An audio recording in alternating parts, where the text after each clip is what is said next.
4 लाख का इन्वेस्टमेंट और रिटर्न पता है कितना? 7,000 करोड़। यस, ये कोई आम स्टोरी नहीं है। You know, this is not normal. ये स्टोरी है एक ऐसे ब्रांड की, एक ऐसे कंपनी की जो इंडिया में हाउस होल्ड नेम है। आपने, मैंने, हम सब ने कभी ना कभी इस कंपनी की प्रोडक्ट कंज्यूम की होगी। I am very sure on that. इस कंपनी का नाम है बिस्लेरी।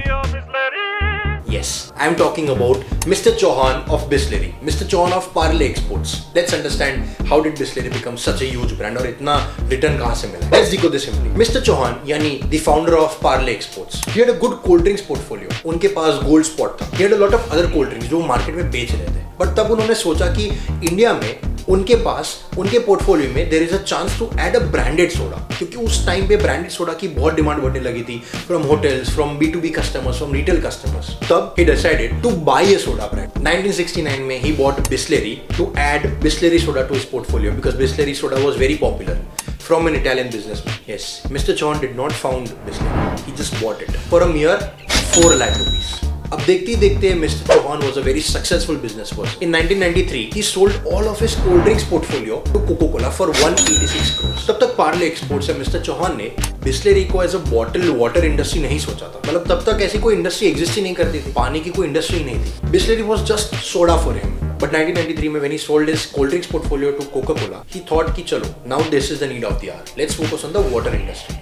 उनकी मेहनत, उनका डिटर्मिनेशन, उनका हार्ड वर्क, उनकी टीम बिल्डिंग, उनकी ऑर्गेनाइजेशन स्किल से देखते देखते Bisleri was a huge success. It was a household brand. It was a household name. Bisleri had 122 plus plants in India, 4,500 distributors, 5,000 plus trucks थे खुद के, क्योंकि they felt that they needed trucks to empower their distribution channel, and they enjoy a market share of 32 to 35% in the industry. बहुत सारा competition, बहुत सारे big players इस market में घुस गए, but he stood out because of his hard work, his determination. उनके साथ इस जर्नी में उनकी डॉटर भी शामिल थी. She handled a lot of portfolios for Bisleri, but now the owner, Mr. Chauhan, is 85 years of age, even more than 85. और उनकी डॉटर को कोई इंटरेस्ट नहीं है इस बिजनेस को हैंडल करने में. So mister Chauhan has decided to finally sell Bisleri. I know बहुत ही इमोशनल डिसीजन होगा उनके लिए, but it might be the right thing to, because he needs to have that transformation.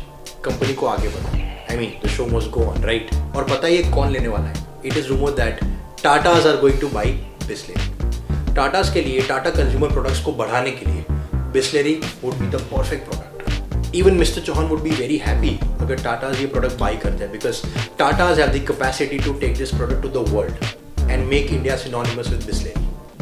पता है Bisleri का वैल्यूएशन कितना हो रहा है? It is expected that Bisleri is going to be sold for around 6,000 से लेके 7,000 करोड़. यानी 1969 में जब मिस्टर चौहान ने 4 लाख रुपए डाले होंगे ना, तब उन्होंने सोचा नहीं होगा कि आज Bisleri 7,000 करोड़ में बिकेगी. This is the power of investments.